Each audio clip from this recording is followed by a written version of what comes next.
থাকতে মূল্য বোঝে না, হারিয়ে গেলে খুঁজো না। এ কথাটা কিন্তু বাস্তবই। সৌদি আরবের বউ এইটাই প্রমাণ করে দিল। শেষ পর্যন্ত ভিডিওটা দেখে যাবেন। আসসালামাইকুম ভাইয়া। আমি বুঝি নাই প্রবাস জীবনে এত কষ্টে আমার স্বামী কোনোদিন বুঝতে দেয় নাই যে সে কষ্টে আছে। হেরে যদি জিজ্ঞাসা করতাম তুমি খাইছো, হে কইতো হ, আজকে বিরিয়ানি খাইছি। এইখানে তো সবসময় অনেক ভালো ভালো ভালো খাবার খাই। তো এই লেগে আমি খেলে কইতাম যে আমার আজকে ওইটা লাগবে, এইটা লাগবে, আজকে এই টাকা লাগবে।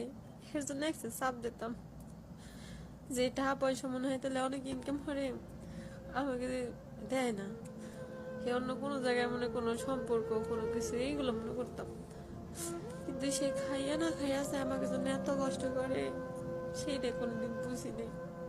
বুঝছি, এখন বুঝছি, কিন্তু তারে যে হারাইয়া ফেলছি,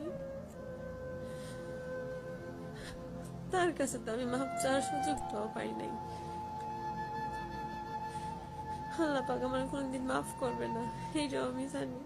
তারপরে আমি আল্লাহর কাছে একটা কথা কই, আল্লাহ পাক যদি আমারও ওরে যদি ফিরাইয়া দিত, যে কিছুর বিনিময়ে একটা বারের জন্য ফিরাইয়া দিত, আমি কোনোদিন ওরে প্রবাসী জীবনে যাইতে দিতাম না। আমি হাজার কষ্ট করতাম, তাও আমি ওর কোনোদিন প্রবাসী জীবনে যেতে দিতাম না।